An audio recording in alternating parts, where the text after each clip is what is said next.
Hey guys, Metagross Freak here with a short little video. As you can see, I'm in a different room from normal. I'll do a video for that, I promise, just because for fun. But today I want to do a video which is my personal top 5 favorite plot holes in Borderlands 2. Now, you probably have seen, based on just my channel uploads alone, that I play a lot of Borderlands. I have over 550 hours of it, and I've only had it since November. So with the pre-sequel coming out, I wanted to take a game I love and instead tell you guys some things I hate about it with my top 5 favorite plot holes. Some of these are kind of funny, some of these are just kind of weird. Without further ado, I'll begin. Number 1 is your air support from the slabs once you meet up and join Brick. And that the slab buzzards can fly straight to the bunker. So why we didn't get any help at the bunker, why we couldn't just carry on when we know buzzards can carry passengers, that I think is a plot hole. In addition, Sawtooth Cauldron, we know that buzzards can fly, and now you could argue that, yeah, Sawtooth Cauldron had its own buzzards, but still you're the hero. They couldn't just, you're the hero who can survive falling off of the Sawtooth Cauldron Tower. So obviously, worst case scenario, buzzard gets shot down and you survive the fall. Also, in the Iridium Blight, how they couldn't just fly you straight to Aeronexus. They had to have you go to Sawtooth Cauldron to pick up bombs so that slabs could drop off the bombs on the bridge so you could carry through. And in addition, at the when you're on your way to the warrior, when you're going through that final Hyperion area, whose name escapes me right now, and I'll probably remember it in a second, Mordecai has the flying barge. We even see him drop off Brick. Why couldn't they just fly straight to the warrior with me on it?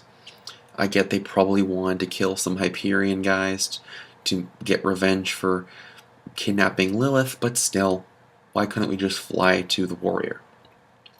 Number 2. Just how out of date is Claptrap? We see Claptrap needs a software upgrade, which really only the only thing the software upgrade does is make him turn invisible, which none of the other Claptraps can do, which means either all Claptraps are that out of date, or that maybe just that software patch wasn't that big of a deal. Because the only thing he uses the invisibility for is like walking 10 feet when you're at Heroes Pass, that's what it was called, or getting across the battle scarred area in Thousand Cuts. So it's very limited use of his super important upgrade that Bloodwing had to die for. So that's kind of a plot hole. But the big point is Claptrap's able to open newer doors and older doors on like the Hyperion barges and at the Heroes Pass doors and stuff. Which really makes you wonder is how out of date is he if he's able to open new technology with outdated software? This also kind of ties in partially with pre-sequel because we see he has VaultHunter.exe, which really makes me wonder if either he gets downgraded at the end of the game, or if maybe he gets his memory wiped and just forgets he can do that. Oh shoot, I'm recording. Sorry. Part 3. Part 3. Angel having no access to Sanctuary, even though she does, because she needs Hyperion tech. But there's Claptrap and a fast travel. We know fast travel's canon because Brick talks about it, and Roland uses it in Damn Good Rescue.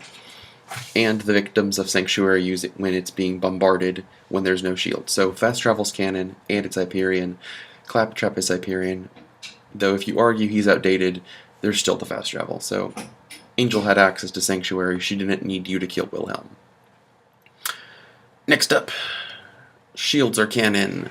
We know from the Shielded Favors mission that you can, when Hammerlock tells you to buy a better shield, we know those are canon, and in the Law and Order missions, we know the shields are canon because, well, the sheriff talks about how, Sheriff and Moxie talk about how the shields 8 bullets. Plus, Handsome Jack owns one.